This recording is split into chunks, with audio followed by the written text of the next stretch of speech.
ആദ്യത്തെ മൃതദേഹം എന്ന് പറയുന്നത് ആദ്യമായിട്ട് ചേട്ടൻ എടുക്കുന്ന മൃതദേഹം ചങ്ങാതിയിലാണ്. അതെന്തായിരുന്നു ആ ഇൻസിഡന്റ്? അദ്ദേഹം നമ്മുടെ പുഴയിൽ പോയതാ, കുളിക്കാൻ പോയതാ. അപ്പോൾ അദ്ദേഹം 2-3 സുഹൃത്തുക്കളും കൂടി. അപ്പോൾ നല്ല ആളുള്ള പുഴയാണ് പെരിയാർ പുഴ. അപ്പോൾ അവിടെ കാല് തന്നെ തിരക്കടവിൽ വെച്ച് അങ്ങനെ പോയിട്ട് ഒരാളും കൂടി ചാടി. അപ്പോൾ അദ്ദേഹത്തിനെ രക്ഷിക്കാൻ പറ്റി, ഇയാളെ കിട്ടിയില്ല. 3 ദിവസം കഴിഞ്ഞിട്ട് തിരയണ്ടായിരുന്നു, 3 ദിവസം അടുപ്പിച്ച് തിരയണ്ടായിരുന്നു. അപ്പോൾ അങ്ങനെ ഞങ്ങൾ ക്ലാസ്സിൽ വന്നപ്പോൾ 2 ദിവസം കഴിഞ്ഞ് ക്ലാസ്സിൽ വന്നപ്പോഴാണ് തിരയേണ്ടതെന്ന് പറയണം. അപ്പോൾ ഞങ്ങൾ കാണാൻ പോയി പഠിക്കുന്ന സമയത്ത്, സ്കൂളിൽ പഠിക്കണം, 10 പഠിക്കുമ്പോൾ. ഈ ആറങ്ങാക്കൂട്ടൊക്കെ കഴിഞ്ഞിട്ടൊരു 6-7 മാസമായിട്ടുള്ളൂ. അപ്പോൾ ആ കാലഘട്ടങ്ങളിൽ ചെന്ന് കാണാൻ പോയതാ. അപ്പോൾ അവിടെ ആശാമാരൊക്കെ തിരയണ്ടായിരുന്നു.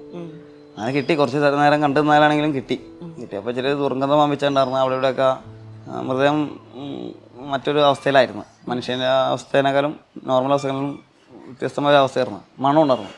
അപ്പം അങ്ങനെ ആരെങ്കിലും സഹായിക്കാൻ ഇറങ്ങാൻ പറ്റുമെന്ന് വെച്ചപ്പോൾ ആശാന്മാരെ വിളിച്ചത് എല്ലാവരും. അപ്പോൾ എല്ലാവരും മാറിയിരുന്നു മണാൻ്റെ ഉള്ളിൽ. ഞാൻ വന്നതേന്ന് വെച്ച് ആരായാലും കുഴപ്പമില്ല, അവരുടെ ഭാഷയിൽ തെറി പറയേണ്ട പറയുള്ളൂ. ആരായാലും കുഴപ്പമില്ല, വന്ന് അങ്ങനെ പിടിച്ചിറങ്ങിയതാണ്. അങ്ങനെ പിടിച്ച് കാൽമ പിടിച്ച് തുടങ്ങിയതാണ്. ചിലപ്പോൾ ആ നിമിഷം തൊട്ടായിരിക്കും ഭയം മാറിയത്. അതൊന്നും ചിന്തിച്ചില്ല. ചിന്തകളാണ് ഭയം ഉണ്ടാക്കണം, ചിന്തിക്കാതിരുന്നാൽ ഭയമില്ല. ഈ മൃതദേഹങ്ങൾ കണ്ട് കണ്ട് മരണത്തോടുള്ള പേടി വരെ മാറിയതുപോലെ തോന്നിയിട്ടുണ്ടായി. അങ്ങനെ മരണത്തോട് പേടി എന്ന് പറഞ്ഞാൽ എനിക്ക് വന്നിട്ടില്ല. പണ്ട് കാലങ്ങളൊക്കെ ഉണ്ടായിരുന്നു. മൃതദേഹം എടുക്കാൻ തുടങ്ങിയിട്ട് മരണമാണ് യാഥാർത്ഥ്യം മനസ്സിലാക്കി. മറ്റതെല്ലാം വിദ്യയാണെന്ന് മനസ്സിലാക്കി. യഥാർത്ഥ സത്യം മരണമാണ്. അതിനാ ഭയം ഇല്ലില്ല. ഞാൻ അവളോടും പറഞ്ഞിട്ടുണ്ട്, ഭയക്കേണ്ട ആവശ്യം ഇല്ല, എന്തായാലും വന്നേ പറ്റൂ. 2 ദിവസം 3 ദിവസം കഴിഞ്ഞാൽ അവർക്ക് ജീവിച്ചേ പറ്റൂ.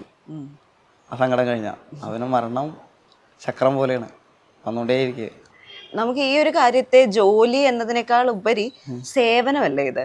അല്ല, ഞാൻ ഇഷ്ടപ്പെട്ട് ചെയ്യണം, അതുകൊണ്ട് ഞാൻ ജോലിയായിട്ട്. എനിക്ക് മറ്റൊരു ജോലി ഞാൻ ചെയ്യണില്ല. പല ജോലികളിലും പോയിട്ടുണ്ടെങ്കിലും ആ ഇതിലേക്ക് തിരിച്ചു വന്നു. ഞാനത് ജോലിയായിട്ട് തന്നെ, ഞാൻ സേവനമായിട്ട് കരുതിയില്ല. സേവന മനോഭാവം വന്നു കഴിഞ്ഞാൽ ശരിയാവില്ല. ഞാൻ ചെയ്യണ ജോലിയാണ്, ഞാൻ ഇഷ്ടപ്പെട്ട് ചെയ്യണതാണ്.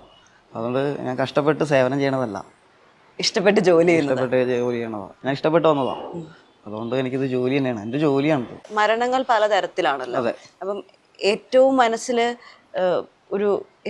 മനസ്സ് കല്ലാക്കി ഇറങ്ങേണ്ടത് ഏത് ടൈപ്പ് ഓഫ് മരണങ്ങളിലായിരിക്കും? എനിക്ക് അങ്ങനെ ഇതുവരെ വന്നിട്ടില്ല. അങ്ങനെ കല്ലാക്കേണ്ട കാര്യം വന്നിട്ടില്ല. അങ്ങനത്തെ ഓർമ്മയിൽ നിൽക്കണ ഒരു ആത്മഹത്യ എന്ന് പറഞ്ഞ കുഞ്ഞിൻ്റെ ഗർഭിണി ആത്മഹത്യ, അത് മാത്രം ഓർമ്മയിൽ നമുക്ക് അത് വ്യക്തമായിട്ട് നിൽക്കുന്നുള്ളൂ. എന്താ കാര്യം എന്ന് പറഞ്ഞാൽ, ആ കാഴ്ച ജീവിതത്തിൽ ആദ്യമായിട്ട് കണ്ട കാഴ്ച. എൻ്റെ ഒരു പാടേപ്പാടി കട്ടായിട്ട് അടിവാരത്രമാൻ കട്ടായിട്ട് പാടേപ്പാടി ഇറങ്ങി പോരുക എന്ന് പറഞ്ഞാൽ ആ ഒരു കാഴ്ച ആദ്യമായിട്ട് കണ്ടുകൊണ്ട് മാത്രമേ അത് മനസ്സിലേക്കുന്നുള്ളൂ. വേറൊന്നും ഇല്ല. അത് റെയിൽവേ ട്രാക്കില് ട്രെയിൻ ആത്മഹത്യ. ചേച്ചി, ഇപ്പം ചേട്ടന്റെ ജീവിതം അല്ലെങ്കിൽ ചേട്ടന്റെ ദിവസേനയുള്ള കാര്യങ്ങളൊക്കെ, ഒരു ഡെയിലി റുട്ടീൻ എന്നൊക്കെ പറയുന്നത് ഇങ്ങനെ തന്നെയാണ് പോയിക്കൊണ്ടിരിക്കുന്നത്. മൃതദേഹങ്ങൾ, മരണങ്ങൾ. എപ്പോഴെങ്കിലും ഒരു വിഷമോ അല്ലെങ്കിൽ അതൊരു ബുദ്ധിമുട്ടോ ആയിട്ട് എപ്പോഴെങ്കിലും തോന്നിയിട്ടുണ്ടോ?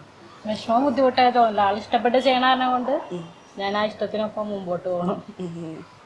ഇപ്പൊ ആ ഇഷ്ടങ്ങളെ ഞാനും ഇഷ്ടപ്പെടാൻ തുടങ്ങിയിരിക്കുന്നു.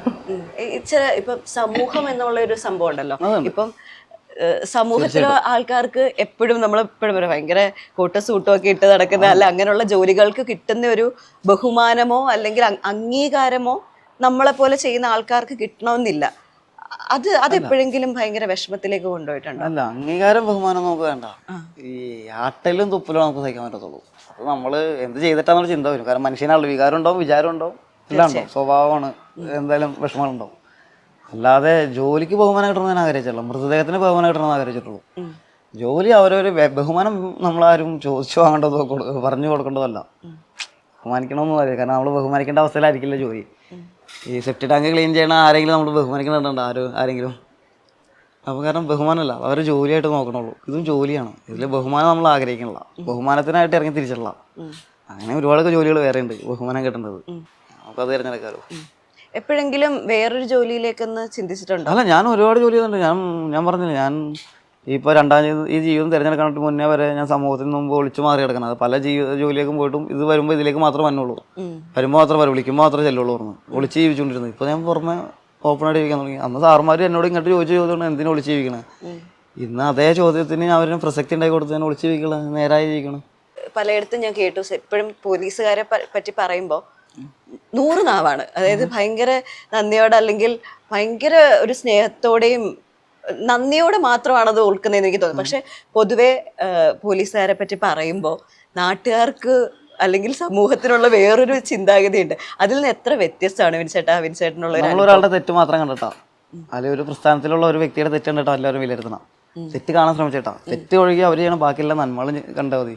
10 നന്മയാണ് അവന് 2 തെറ്റാണ്ട് സംഭവിക്കും. അത് 2 തെറ്റിനെ അവൻ എടുത്ത് കാണിക്കണുള്ളൂ, 10 നന്മയെ കാണിക്കണില്ല. അത്രേ ഉള്ളൂ.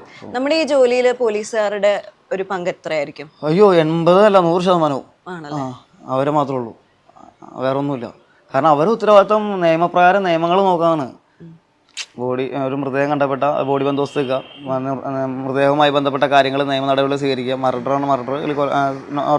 നോർമൽ കാര്യങ്ങൾ അന്വേഷിക്കുക, ആ കേസുമായി ബന്ധപ്പെട്ട് മുന്നോട്ട് പോവുക. ഇതെല്ലാം അവർ ചെയ്യണം. ഇനിയിപ്പോൾ മൃതദേഹം എടുക്കേണ്ട സാഹചര്യം മൃതദേഹം വരെ എടുക്കേണ്ടത്. അതിന് അതായത് തദ്ദേശ സ്വയംഭരണ സ്ഥാപനത്തിൽ ജീവനക്കാർ വേണമെന്നാണ് നിയമം. നിലവിൽ നിയമം മാത്രം, ആരും നിർബന്ധിക്കാൻ പറ്റില്ല. കാരണം ആയുസില്ല, അതുകൊണ്ട് ഈ ജോലിക്കാരും നിർബന്ധിക്കാൻ പറ്റില്ല. അതുകൊണ്ട് ആ തസ്തികയിൽ ഒരാൾ വേണമെന്നുള്ള തസ്തിക മാറ്റിയിട്ട് ഇപ്പം വേസ്റ്റ് മാലിന്യങ്ങൾ ക്ലീൻ ചെയ്യുന്ന തസ്തിക, ഓടകൾ ക്ലീൻ ചെയ്യുന്ന തസ്തികകളാക്കി. ശരിക്കും അവരെയാണ് ജോലി. പണ്ട് കാരണവരെ പറഞ്ഞിട്ടല്ലേ എവിടെയും ചത്തിടുന്നാലും മുനിസിപ്പാലിറ്റിക്കാരൊന്നും എടുത്തു പോയിക്കൊള്ളുന്നു. പണ്ട് ആ സമ്പ്രദായം ഉണ്ടായിരുന്നു. ഇന്നത് പൂർണ്ണമായും നിലനിന്ന് വേണം പറയാൻ. തമിഴ്നാട് സർക്കാരിലൊക്കെ ഉണ്ട്, നമ്മുടെ കേരളത്തിൽ ഈ മെട്രോപൊളിറ്റൻ സിറ്റിയിലൊക്കെ അങ്ങനെയാണ്. അപ്പോൾ ഇപ്പം ചെയ്യുന്ന പോലീസുകാരുടെ ജോലി പോസ്റ്റ്മോർട്ടം കൊണ്ടും തീർന്നിട്ടില്ല, കേസ് അന്വേഷണം കൊണ്ട് തീർന്നില്ല. അവൾ ബോഡി ബന്ധോസ് കിട്ടുന്ന പോലീസുകാരന് ഈ കിട്ടുന്ന ഡോക്ടർ പാക്ക് ചെയ്യുന്ന ബയോക്സിക്കുള്ള രാവിലേക്കുള്ള സാധനങ്ങൾ വരെ കൊണ്ടുവന്ന് ആക്കി അതിൻ്റെ റിസൾട്ട് വരെ പാണ് ഇതെറ്റും എല്ലാ അവസാനം വരെ അവർ വേണം, പോലീസ് വേണം. ഒരു മൃതദേഹത്തിന് ബഹുമാനം കൊടുക്കുന്ന പോലീസാണ്. ജീവനുള്ള ആൾക്ക് അവരെന്ത് ചെയ്തെന്ന് എനിക്ക് നമ്മൾ കാണുള്ളൂ, നമ്മൾ കണ്ടിട്ടില്ല. പക്ഷേ മരിച്ചൊരു മനുഷ്യന് ഏറ്റവും കൂടുതൽ ബഹുമാനം കൊടുക്കാമെങ്കിൽ അത് പോലീസ് കൊടുക്കുള്ളൂ. ഈ നിലവിൽ ആർമി വേറെ അതത് ഡിപ്പാർട്ട്മെന്റ് പറയാം. ഞാൻ പറഞ്ഞ നിലവിൽ മൃതദേഹങ്ങളായിട്ട് ഡെയിലി കൈകാര്യം ചെയ്യുന്ന വ്യക്തികൾ എന്ന് പറഞ്ഞാൽ നിയമം കൊണ്ട് കൈകാര്യം ചെയ്യുന്ന വ്യക്തികൾ എന്ന് പറഞ്ഞാൽ സ്റ്റേറ്റ് പോലീസ്. അപ്പം അവരെ നന്നായിട്ട് ബഹുമാനം കൊടുക്കുന്നുണ്ട്. ചവിട്ടി താഴ്ത്തല്ല, നമുക്ക് മൃതദേഹത്തിന് ബഹുമാനം കൊടുക്കുന്ന നമ്മൾ കണ്ടാൽ പോരെ. മറ്റുള്ള കാര്യങ്ങൾ ഞാൻ കാണാറില്ല, നന്നായിട്ട് ബന്ധമില്ല. അപ്പം എനിക്കത് മാത്രം കാണാറുണ്ട്. ഈ മുങ്ങിമരണങ്ങളാണോ കുറച്ചും കൂടി ഏറ്റവും കൂടുതലായിട്ടുള്ളത്? അല്ല, ഭാരമൊന്നുമില്ല. ഇല്ല, ഭാരം തോന്നിയില്ല. മുങ്ങിമരണങ്ങൾ ട്രെയിൻ ഇടിച്ചുവാണെങ്കിൽ ഈ ആലുവ ഏരിയകളിൽ ഏറ്റവും കൂടുതൽ സംഭവിക്കുന്നത്. പിന്നെ ആലുവ എന്ന് മാത്രമല്ല, എറണാകുളം ജില്ലയിൽ ഏറ്റവും കൂടുതൽ സംഭവിക്കുന്നതും വാഹനാപകടത്തെക്കാളും കൂടുതൽ മുങ്ങിമരണവും ട്രെയിൻ അപകടങ്ങളുമാണ്. പക്ഷെ വാഹനാപകടങ്ങളാണ് ശ്രദ്ധിക്കപ്പെടുന്നതുകൊണ്ട്, മറ്റേത് ആത്മഹത്യകളായതുകൊണ്ടും ഇത് അപകടമായതുകൊണ്ടും രണ്ട് വ്യത്യാസമായിട്ട് കാണുന്നു ജനങ്ങൾ. എന്തുകൊണ്ടായിരിക്കും ഈ ആലുവയിൽ തന്നെ ഇത് കൂടുതലായിട്ടുണ്ടാവുന്നതെന്ന് ചിന്തിച്ചിട്ടുണ്ടായിരുന്നു? ഇവിടെ എല്ലാത്തിനും സൗകര്യമുണ്ട്. പുഴയ്ക്ക് പുഴ, റെയിൽപ്പാളത്തിന് റെയിൽപ്പാളം. അപ്പോൾ അപകട സാധ്യത ഏറിയതും ആത്മഹത്യ ചെയ്യാൻ സാധ്യതമാർക്ക് എല്ലാവർക്കും എല്ലാ സൗകര്യങ്ങളും ഇവിടെ ഉണ്ട്. പിന്നെ കുറേ പേര് അന്ധമായ വിശ്വാസം, ഇവിടെ വന്ന് ചെയ്ത പുണ്യം കിട്ടുന്നുള്ളൊരു അന്ധമായ വിശ്വാസം കുറേ പേരാ. ഓ, ആലുവപ്പുഴയിൽ നിന്നുള്ള വിശ്വാസത്തോടെ അങ്ങനെ ഒരുപാടുണ്ട്. പിന്നെ എത്ര പേരുണ്ട് അങ്ങനെയുണ്ടോ? പിന്നെ മണപ്പുറത്തൊക്കെ വന്ന് ചാടിയിട്ട് തൊഴുതും ചാടിപ്പോയി എത്ര പേരുണ്ട്, എത്ര സംഭവിച്ചിട്ടുണ്ട്. ആണല്ലേ? പിന്നെ ഏറ്റവും കൂടുതൽ ഇവിടെ വരും എന്തായാലും, എങ്ങനെയായാലും പുഴയിൽ വരും. കാരണം എന്തെന്ന് പറഞ്ഞു കഴിഞ്ഞാൽ മുകളിൽ നിന്ന് ഇറക്കുന്നുണ്ട്. അവിടെ വീണതാണെങ്കിൽ ആലുവപ്പുഴയിൽ വന്ന് എവിടെ നിന്ന് വന്നാലും ആലുവപ്പുഴയിൽ കിടന്ന് ചുറ്റും വന്നില്ലെന്നല്ലേ, ഇവിടെ നിന്ന് പുറത്തേക്ക് പോകില്ല. ഈ 4 കൂടി ചുറ്റുള്ളൂ ആലുവപ്പുഴയിൽ. അതല്ലാണ്ട് ഇവിടുന്ന് പുറത്തേക്ക് പോകില്ല. ഇനി ഇവിടുന്ന് പുറത്തേക്ക് കൊണ്ട് ഷട്ടർ തുറക്കണം, എന്നാൽ നേരെ കടലിലേക്ക്.